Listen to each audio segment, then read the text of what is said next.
Tânia Jiménez. Morrer? Como estás? Ben! Wendel Pinheiro, tudo bem? Wendel é um nome que é inglês? Olha, eu achava que fosse um nome americano, mas não é russo. Descobri um tempo atrás, russo. Mas a minha ascendência não veio daí. Veio, tem nada a ver. É que a sonoridade é boa, né? Wendel. Imponente.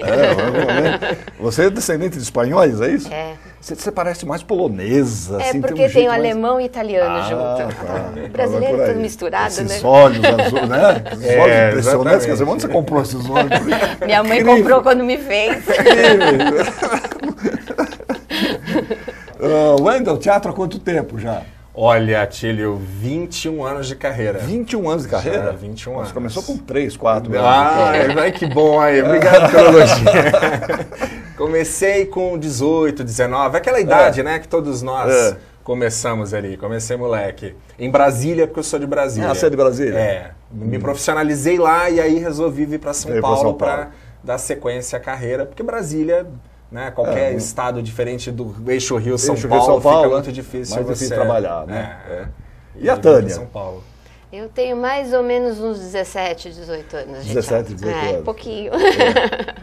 Então você começou também velha. Você começou também com 6, 7, por aí, assim.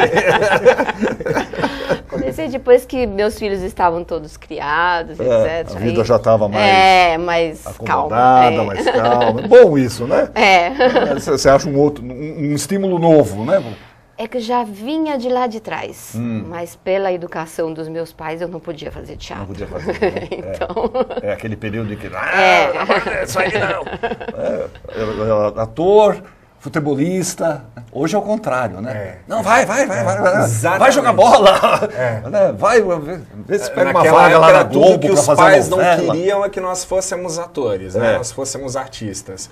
Hoje os pais levam, hoje obrigam os filhos a fazerem teatro. Eu não quero, vai ser! É impressionante. Eu falo, gente, eu pensei que eu não fosse estar vivo para ver isso. É muito louco. E havia um preconceito muito forte, muito grande. E eu tive o apoio do meu marido, então para mim... O que é muito que raro inclusive também. é ator também. Então tá explicado. Engenheiro e ator faz junto com Engenheiro e ator. Engenheiro e ator. Olha, que é ótimo você ter uma pessoa com essa, né, com essa profissão dentro de uma companhia. Você tem um engenheiro numa companhia, você precisa fazer uma cenografia, é a melhor coisa do mundo. Duas coisas que é sempre bom ter na família, engenheiro e advogado. Advogado também é muito bom. Gente, há 2000 anos, é um texto psicografado pelo Chico Xavier. Exatamente. Né? A gente sempre pediu para a Lalan colocar aí umas imagens, umas fotos do Chico Xavier. Uma grande figura, né? Daqueles caras que... Olha ele aí, o Chico Xavier. Ele era mineiro. De São Leopoldo? Não, ele Pedro nasceu, Leopoldo, como é que chamava aquilo? Pedro Leopoldo. Pedro Leopoldo. Só que ele ficou em... Uberaba depois. Aí ele viveu em Uberaba. Viveu em Uberaba. Né? A vida inteira dele. E psicografou centenas, né? Muitas. Os romances mais basilares da doutrina espírita foram psicografados por ele. Né? Olha ele lá assinando, autografando. Tanto romances como de estudo. Doutrinas, né? Livros técnicos, né? Livros técnicos. Exatamente. Quer dizer, deve ter começado cedo, né? Não se sabe. Ele teve... Não foi tão cedo. Não foi tão cedo. Foi jovem. Ele teve uma vida difícil, né? Ele perdeu a mãe, aí a madrasta brigava muito com ele. Ele teve que lamber feridas da perna da mãe.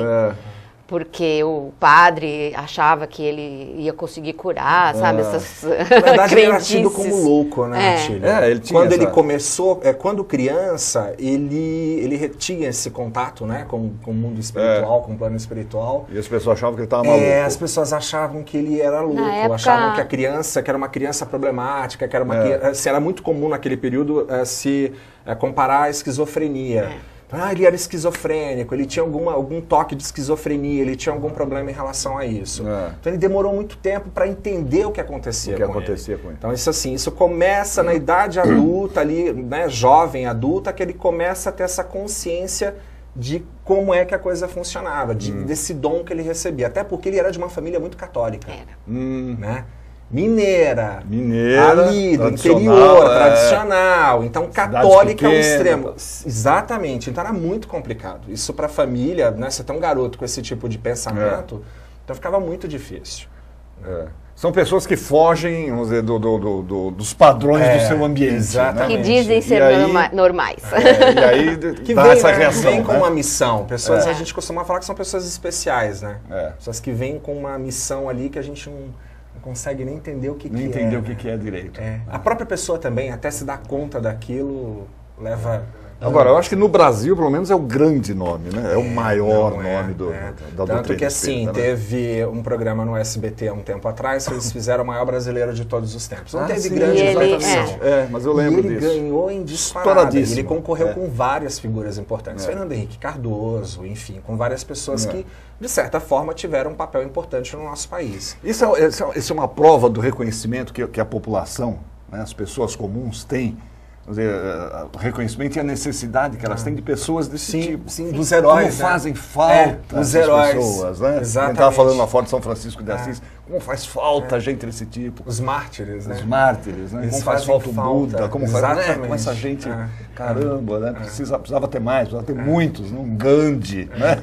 Até como forma de espelho, né? Até como uma forma da gente se exemplo. Pensar, né? E de dar uma orientada, né, nessa vida, nessa sociedade tão maluca que a gente está vivendo, né? Tão perdida, né? Cada vez mais individualistas, exatamente. Né? Cada vez pensando mais em si próprio, deixando os outros pra lá. Não pensando no todo, né? Eu tinha comentado com o elenco, como você falou, nós fizemos agora uma pesquisa muito grande sobre o Francisco de Assis. E o Francisco, assim, ele ali em 1400, 1500, ele começou a desenvolver essa visão para o todo, né? Essa visão para o ser humano, para o próximo, né? Abriu esse leque, assim, que na verdade é um princípio cristão, né? Foi basicamente o que Cristo fez. Exatamente. E veio, ele pregou, veio pregar. E aí eu estava lendo uma matéria na Folha de São Paulo, eu realmente não vou precisar agora o nome do pesquisador, do pensador, e ele estava falando dessa questão da individualidade que você citou. E ele falava o seguinte, ele falou, na verdade, na matéria o seguinte, falou, olha, a gente batalhou tanto, né, para que o indivíduo, ele foi muito, ali o Renascimento trabalhou muito com essa questão, o indivíduo focado nele, né, a gente trabalhar essa coisa da individualidade.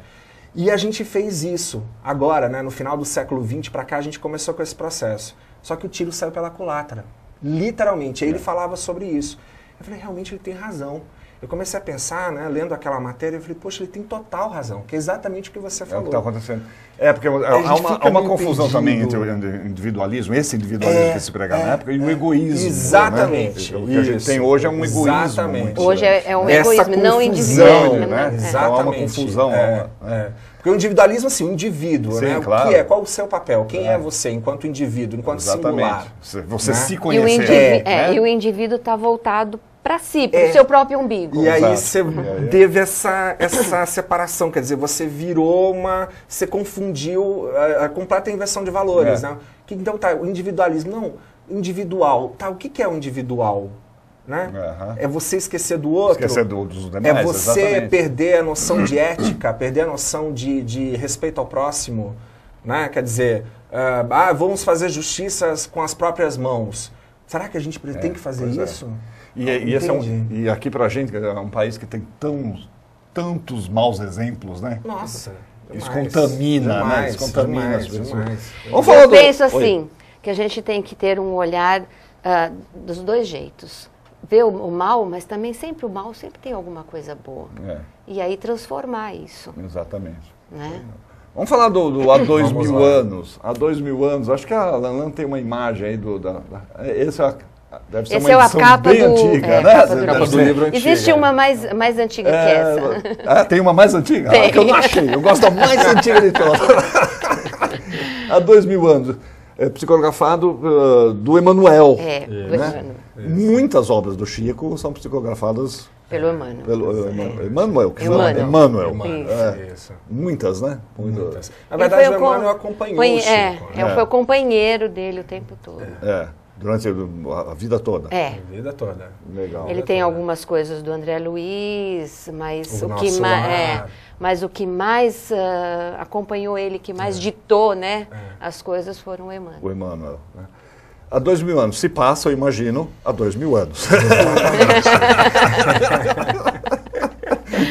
Em que lugar, em que época, como é que é? Se passa na época em que Jesus estava na Terra. Ah, é? É.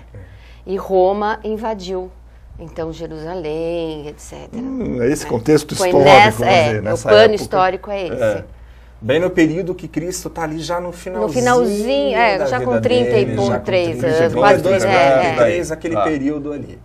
E aí tem o encontro do Públio. Quer dizer, o cristianismo já está se alastrando, já está instalado, vamos dizer assim. Já está instalado, é meio proibido, onde eles vão... Perseguido, perseguição, E aí, assim, o livro, ele conta a história do próprio Emmanuel. O Emmanuel foi um senador romano chamado Públio Lentulus, nesse período. Públio Lentulus. É de uma família de cônsuls, é de uma família de políticos nobres, daquele período de nobres, né? E aí o Emmanuel foi Públio nesse período. E ele encontra com Cristo. Ele lida com Cristo nessa época, ele tem esse encontro assim, histórico que muda praticamente a vida dele. Né? Ele sai de Roma para Palestina para cuidar da filha. A filha tem lepra, que era uma coisa extremamente comum naquela época, né? E aí ele execrado, né? Exatamente. Os leprosos eram largados, eram isolados, né? Expulsos. Exatamente. Né? E aí falam para ele que assim, olha, a melhor saída para você, para tua família, é você levar tua filha para um local aberto, para um local arejado, você ir para uma outra cidade, um outro clima, porque isso será muito bom para ela. E ele vai. Só que ele assim jamais imaginaria que ele cruzaria com Cristo. E um senador romano muito rigoroso, prepotente, orgulhoso, tal, uma pessoa com assim os conceitos, os preceitos muito estabelecidos rígidos, ali, né? E aí ele cruza com essa figura tão aberta, completamente, e aí muda praticamente a vida dele. Uma série de intempéries acontecem, de acontecimentos, e mudam a vida dele para sempre. Pô, é uma delícia trabalhar num contexto histórico desse, independente Não, é maravilhoso. O contexto histórico é muito rico, né? Muito gostoso de mexer com esses personagens. Para os atores deve ser uma delícia de fazer. Nossa, nós estudamos muito, né? Muito. Foram 2 anos de pesquisa, de estudo em cima do livro e aí do próprio período. Como seria essa interpretação, como seria trazer essa postura, que postura seria essa, exatamente, quais eram os símbolos, né, fortes daquele período. Os valores da época. E que assim, são copiados até hoje, o nazismo copiou, todos os impérios, né, toda essa cultura imperialista bebe na fonte até hoje. Dos romanos. Né, dos romanos até hoje, você vê isso muito presente. Que foi, em determinado período da história, o maior império do mundo, né, durante algum tempo. E aí a gente teve que fazer toda essa pesquisa para você descobrir, porque a interpretação muda, né? Não dá para você. Então você tem um português muito castiço, rebuscado. Não é o português que nós coloquial, não é. Então a gente tinha que realmente mergulhar para trazer essa aura, trazer essa atmosfera. Trazer essa época para hoje. Para hoje, né? Para o público de hoje. Então fica muito difícil você levar um épico para o teatro. Você sabe que você, melhor do que ninguém, é de teatro, né? E faz teatro tão bem. E a gente... Fica muito difícil você levar um épico, né, para o palco e trazer isso com tamanha trazer esse ar, trazer realidade, essa atmosfera. Né? Como é que você traz isso? Trazer essa credibilidade, né? Para que o público acredite naquilo, né? Dê crédito ao que você está fazendo. Então você tem que estudar bastante. E a adaptação quem fez? A adaptação foi do Gabriel Veiga Catelani. Ô, Gabriel! Vamos mandar um abraço para o Gabriel Catelani. Isso, do Gabriel. A adaptação é dele e a direção também dele. Legal. A gente tem umas fotos, eu pedi para a Ana colocar, tem umas fotos ali, eu fiquei impressionado em ver essas fotografias. Olha que coisa mais bonita, que momento é esse da peça? Esse é o momento que a Lívia... Não, esse é o momento que o... Lívia quem é? A Lívia é a mulher do Públio. Mulher do Públio. Do Públio Lentulus, exatamente. Esse é o momento que ela tem contato ali com Jesus, né? É a cena, tá? Eu não tô conseguindo chegar de longe. É a cena que que ela morre, não é? Isso, exatamente. Que ela é comida pelos leões. Exatamente. Nossa, parece uma foto de um filme, isso, é lindo. Essa aí é essa atmosfera. Mais fotos, Lelan. Opa, esse é o Públio. Este é o Públio, o senador romano. Esse é o nosso Públio. A gente vê que vocês têm um cuidado especial com o figurino, os adereços, os capacetes. É lindo, hein? A leitura a gente teve que trazer, né, Atílio? A gente teve essa preocupação porque tinha que trazer essa leitura, não podia ser jogado. Porque realmente, como a gente disse, fazer um épico com essa dimensão. No cinema você tem todos os recursos. Tem todos os recursos, né? Você tem facilidade. Nós, o teatro... todos os dinheiros. No teatro a gente tem que usar a nossa criatividade. Então, nós trabalhamos com um aderecista, né, um figurinista, que é o Marcos, que trabalha muito para as escolas de samba aqui em São Paulo. E a gente foi buscar essa... Que tem soluções, se é que a gente pode chamar essa tecnologia, essas soluções com ele. Marquinhos, como fazemos, como é que a gente pode... E ele deu o caminho aí, deu o direcionamento. Muito bonito. Mais fotos, Lelan. Esse é o Públio e a Lívia, um momento dos dois. Uma cena. Um momento íntimo dos dois. Então, você vê a vestimenta dela, inclusive, né? Lembra muito mesmo aquelas, nós temos, nós temos mais de 100 figurinhas. 150 figurinhas. 150 figurinhas. Tem ator que tem a Lívia mesmo, tem acho que umas 15, 20 trocas. Caramba! Assim, durante 2 horas de espetáculo. Caramba! Muita coisa. E, guarda-roupa disso... Bom, viajar é só figurino. Só figurino. Cada ator carrega a sua mala, que é um saco gigantesco. Olha só que lindo. Bonito isso, hein? Porque são soldados romanos. São soldados romanos. É a chegada deles de volta a Roma, né? Quando eles estão voltando para Roma. Isso. Ela acompanhou ele na viagem? Acompanhou com toda a família. E ela também teve contato, aliás, com Jesus. Na verdade, ela sim, ela é que realmente promove essa mudança nele, porque ela que se torna feita a questão do cristianismo, a própria vida de Jesus. É a grande heroína da peça, né? A grande heroína da história.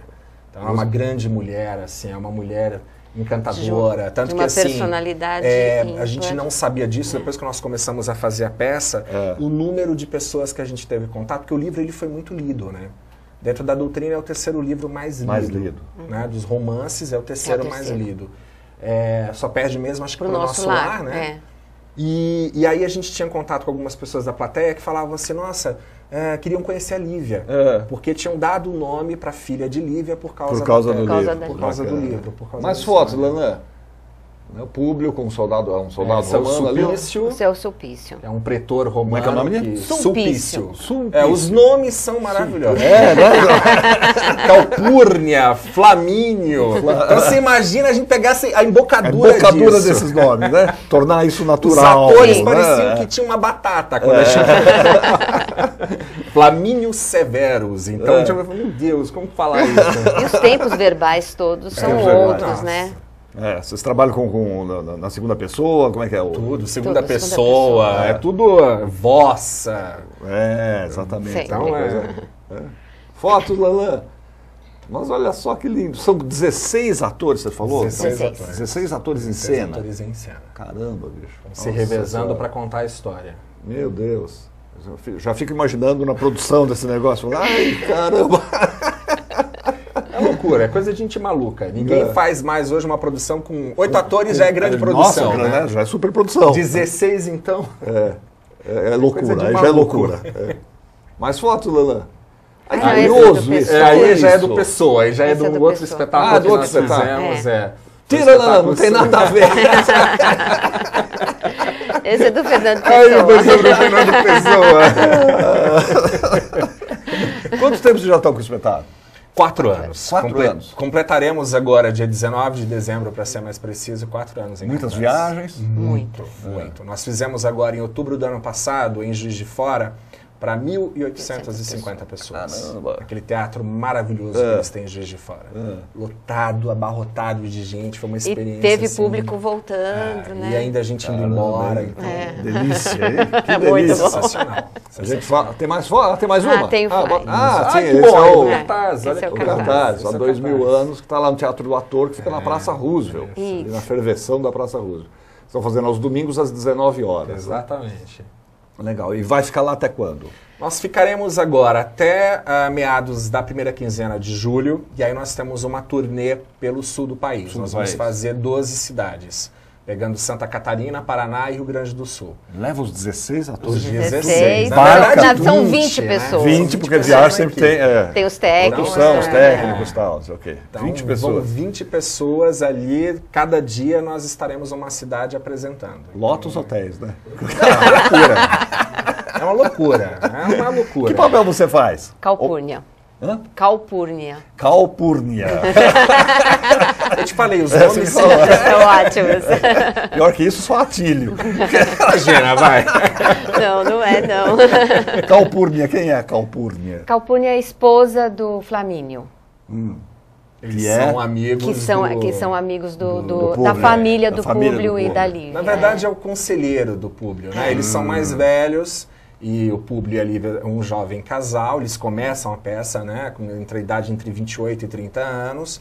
E aí vão envelhecendo, terminam com 70, 70 e poucos anos. A peça transcorre um largo período. Tem uma passagem de tempo. E aí esses dois são os conselheiros ali desse casal, né? O Flamínio é um senador, romano também, como Públio. De uma família, de uma da família casta também romana. Bem abastada ali daquele período. E a Calpurnia, ela também tem esse contato com a Lívia. Então são, diríamos assim, os pais, né? Os pais, assim, não são os pais naturais, mas são os que orientadores. Tal, a gente estava comentando que muitas vezes as pessoas têm a impressão que espetáculos do Chico, baseados em livros do Chico Xavier, espetáculos espíritas de modo geral, são direcionados exclusivamente para esse público. E aí a gente vê que são histórias maravilhosas. Claro, são encantadoras, quer dizer, independente da doutrina. Com certeza. Assim como a gente vai ver um filme de São Francisco de Assis e não necessariamente você tem que ser católico, seguidor para gostar daquela história, né? Quer dizer, eu acho que o trabalho de vocês vai meio nessa linha, né? A nossa ideia, como nós falávamos, né, ainda agora há pouco, é justamente essa. É assim, é não doutrinar.